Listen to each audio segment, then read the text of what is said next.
Greetings, users and programs. This is Etari Living Sacrifice, continuing our tour of Egypt. Thank you for joining us on our tour.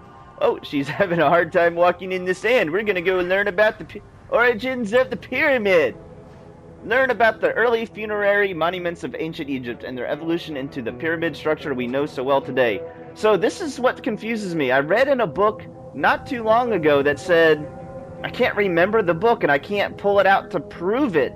This is just a memory I've got in my head that could be completely false. But apparently they've never found mummies in the pyramids, so they're not actually tombs. Well, I always assume that they are tombs. Welcome to the origin of the pyramid. I will walk all funny like this for the whole... Never mind, we'll just run. Blah, blah, blah, blah. The origin of the word pyramid is controversial. Most believe that it originates with the Greek word pyramis, which referred to a bread of conical shape. Life and death in ancient Egypt were modeled on the cycle of the sun. The perfect shape of the smooth-faced pyramid became associated with the metaphor of the pharaoh transformed into one of the sun's rays in death. Pyramids represented the Benben, the primordial mound of the Heliopolitan creation myth. These stories permeated every aspect of Egyptian life to a greater or lesser extent. Mound of the Heliopolitan creation myth. I hope they teach us more about that.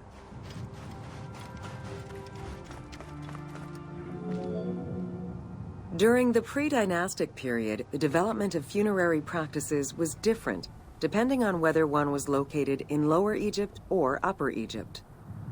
Well before the pyramid, there was the burial pits. It is on the site of Merimde Beni Salame in Lower Egypt that we find the oldest funerary site, dating back to 5000 BCE. Study of the tombs revealed that the bodies of the deceased were deposited in a shallow grave, in a fetal position. Though a few objects were recovered from these graves, they offered no insight as to the social class of those interred within. Alright, so are they going to mention any bodies found in the pyramids? In Upper Egypt, pre-dynastic practices are easier to study, but reveal more complex funerary rites. They are divided into two cultural phases, Badarian and Nagada. The Badarian phase ranged from 4400 BCE to 3800 BCE. Small necropolises were discovered on the outskirts of villages, revealing the emergence of a funerary cult. The bodies of the deceased were lowered into an oval grave and covered with goat or gazelle skins. Items needed in everyday life were added alongside the body. Just in case they got hungry.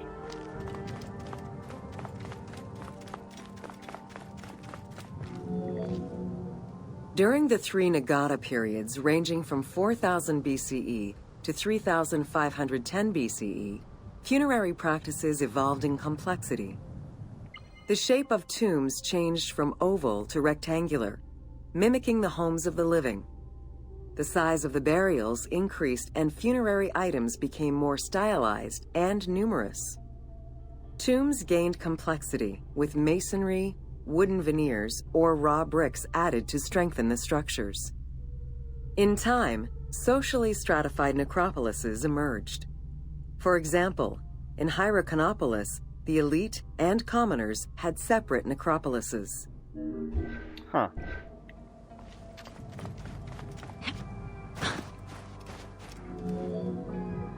The term mastaba, meaning massive bench in dialectal Arabic, refers to a form of funerary architecture that was present in Egypt from the Archaic period to the Middle Kingdom. An evolution of the burial pit, mastabas were generally composed of two parts. A structure was built above the ground in the form of a massive rectangle with stepped walls, and a subterranean burial chamber was located underneath. Smaller mastabas often surrounded the much larger tomb of the king. These generally held the remains of the king's relatives and courtiers. Interesting.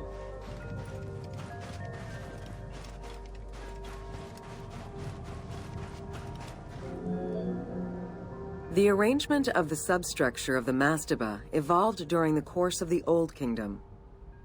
From the 5th dynasty onwards, mastabas often featured multi-roomed substructures, with sometimes up to 30 rooms. Also, the quantity and quality of decorated surfaces increased noticeably, as well as the number of statues found within. Mastaba.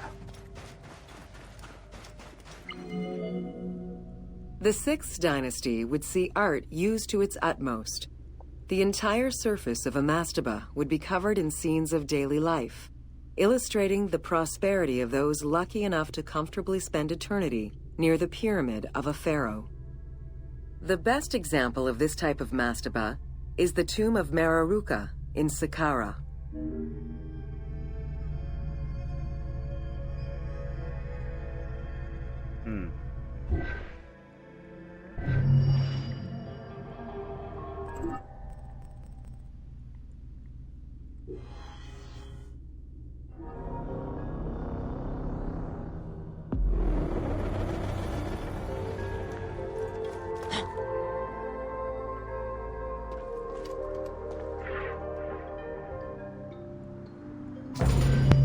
Welcome to the Step Pyramid Complex of Djoser.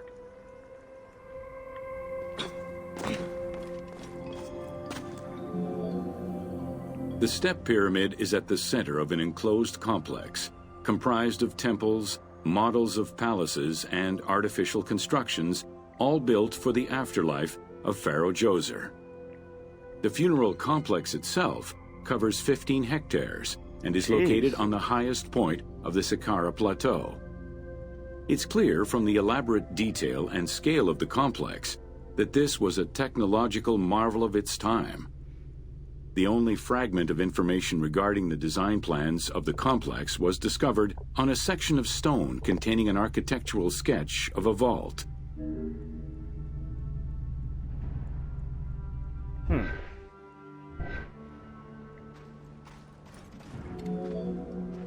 The Step Pyramid is the first monument built of stone. Standing at 60 meters high, it was the tallest of its time. Built 4,700 years ago, it was originally intended as a mastaba, which was a flat-roofed rectangular tomb.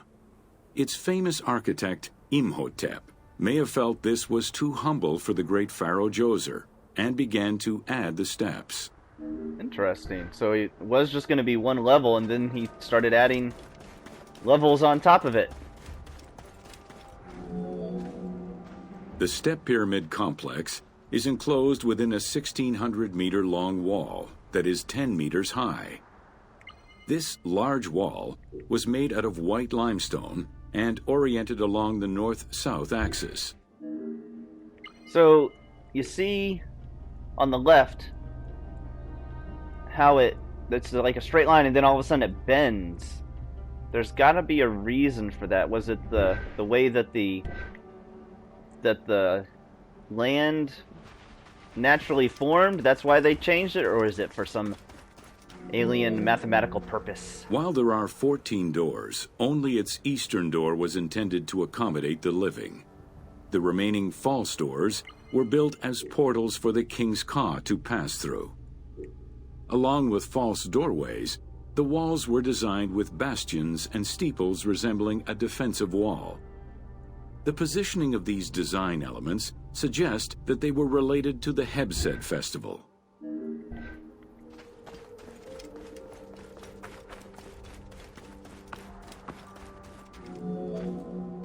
The only real entrance into the complex is at the end of a long, narrow passageway. This enclosure has a stone canopy carved to resemble wooden logs. At the end of the passage is a large opening. Meant to resemble a doorway, it has carved doors and hinges that are permanently open and immovable. At the end of the passageway, it's supposed to resemble a doorway. It's not an actual doorway. Ah, okay, gotcha. Because it's permanently open and immovable, so the doors cannot close. And the stone canopy up here is meant to look like logs. Gotcha. The corridor is lined with 20 pairs of columns up to 6 meters high, built by stacking stone drums. The completed facade was made to resemble reed stock bundles. Traces of red paint were found on the columns, along with black paint on the support walls. This would have had the effect of blending the walls into the shadows to give the red columns the illusion of standing on their own. Interesting. Stela representing the interlocking doors.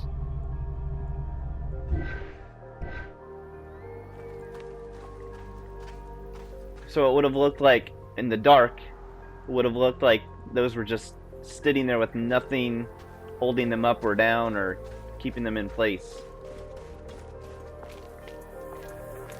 Where's this door, this fake door?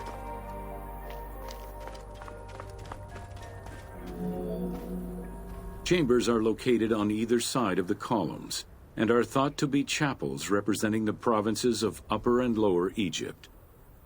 According to some Egyptologists, the arrangement of the rooms may be symbolic of jurisdiction and judgment. Perfume vase depicting the country unification. Etari, symbol of the happy reign of Tutankhamun. So this held perfume to cover up the nasty smell of not bathing for days.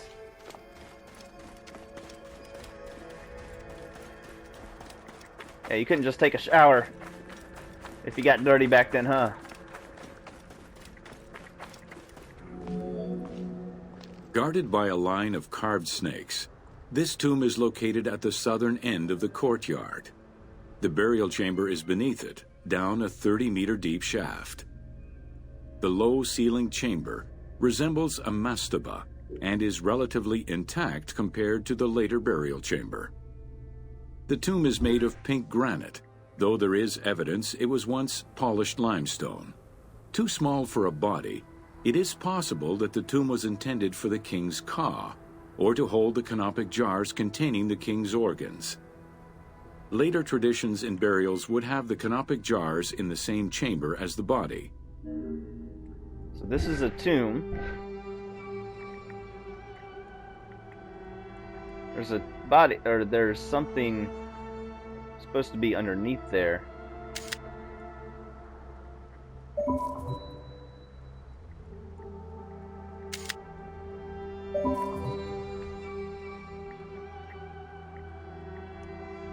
Huh.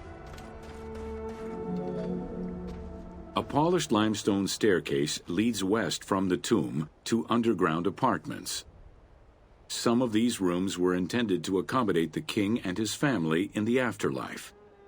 Many large jars of pottery were found, including some that still had deposits of beer, milk, and oil inside them. The false doorways are decorated with reliefs of the king taking part in rituals. In these reliefs, he is seen carrying agricultural tools, running, and performing a ritual for the reanimation of the deceased. So we never actually went inside there in the game, I don't think. Oh. The architect Imhotep chose stone as a building material in order for the complex to last. Following the completion of the initial mastaba, Imhotep devised a burial of more ambitious dimensions. He set about stacking mastabas on top of each other.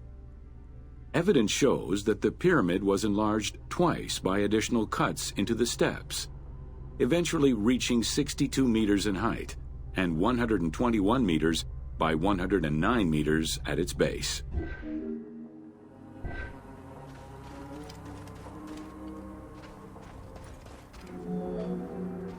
A staircase allowing the pharaoh to enter the divine world was represented by a tiered pyramid, oblong in shape, completely enveloping the original mastaba.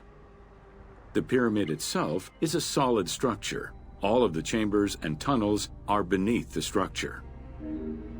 Ah. So there's nothing inside there. That's crazy. It's all underneath. Pharaoh Djoser the Sacred was the founder of the Third Dynasty. He ruled for 19 years. During his reign, he was known as Horus Negereket, divine of the body. He was given the name Djoser several centuries after his death, as a sign of respect, and he is regarded as one of the greatest pharaohs of Egypt. An apocrypha was drafted in his name during the Ptolemaic period, 2,500 years after his death. So apocrypha basically means stories that they kind of made up. They didn't actually, they're not like historical recounts. They're just like, this would have been a good story to tell about this guy. Djoser was associated with the sky god Horus in his human form. A plinth near the step pyramid is inscribed with his name and associated with Horus. He was the first to reside in Memphis, making it the central hub of government for the region. Djoser was known to have built many temples and monuments before the complex at Saqqara.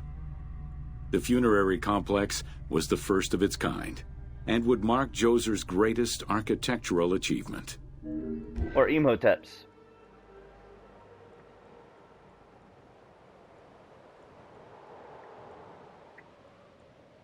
God, that's so cool. What are we gonna do today? I know, let's put rocks on top of each other and put somebody when they die.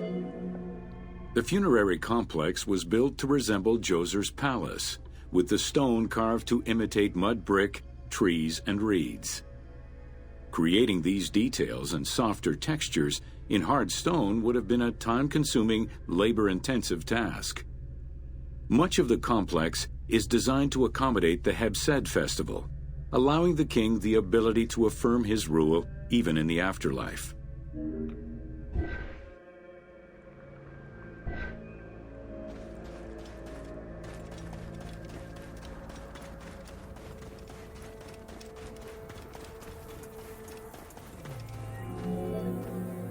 In the corner is a temple referred to as T.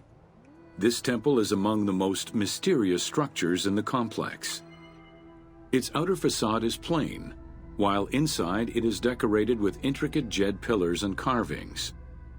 It's possible that this place was intended to be where the Ka of the king materialized, symbolically visiting the platform of the Hebsed courtyard from the afterlife. Man, they made a whole palace for a dead guy. The Hebsed festival enabled the pharaoh to maintain universal order and renew godly powers. Through a series of trials and religious rites, such as dance, offerings, and visiting the sanctuaries of various deities, the ruler's vital force and divine nature was confirmed. The celebration was meant to represent the ruler's jubilee and would take place every 30 years, though the deadline was not always followed. The earliest known ritual dates from the First Dynasty.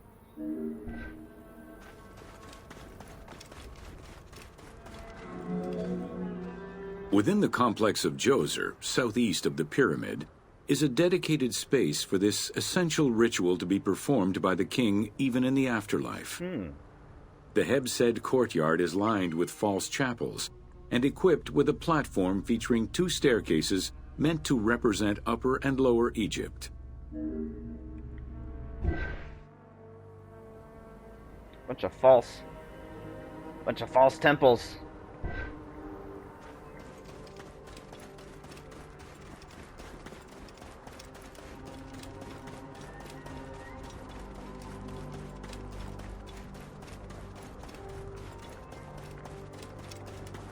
I wonder what the newest pyramid is. Located in the courtyard, the 2 pavilions are believed to represent the palaces of Upper and Lower Egypt. Rectangular in shape, the 2 replica structures face one another. Their facade is similar to the chapels of the Hebsed ceremony, with column crowns carved to look like falling leaves. Because Queen Hetep-Hernepti and Princess Inetkas's names were discovered on a stela near the pavilions, it is thought that these funerary chapels were intended for them.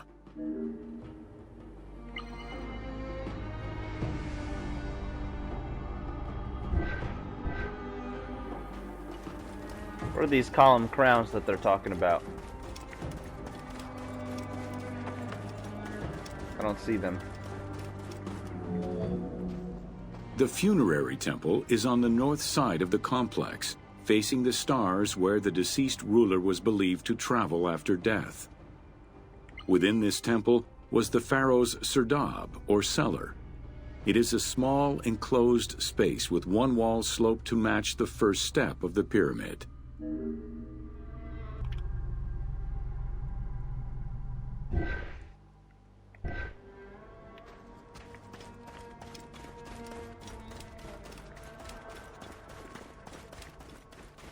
Ooh. The north wall has that two scared me. observation holes. A statue of Djoser is seated on the throne, wearing a mantle and a tripartite wig with a crown known as a Nemes. Representing the king's ka, this statue looks through the observation holes into the courtyard, enabling the king to observe the ceremonies and receive offerings in the afterlife. That was, that kind of scared me a little bit. Like, oh, what's he... I never noticed that in the game. They won't let us go any further, huh? So is he covered in sand?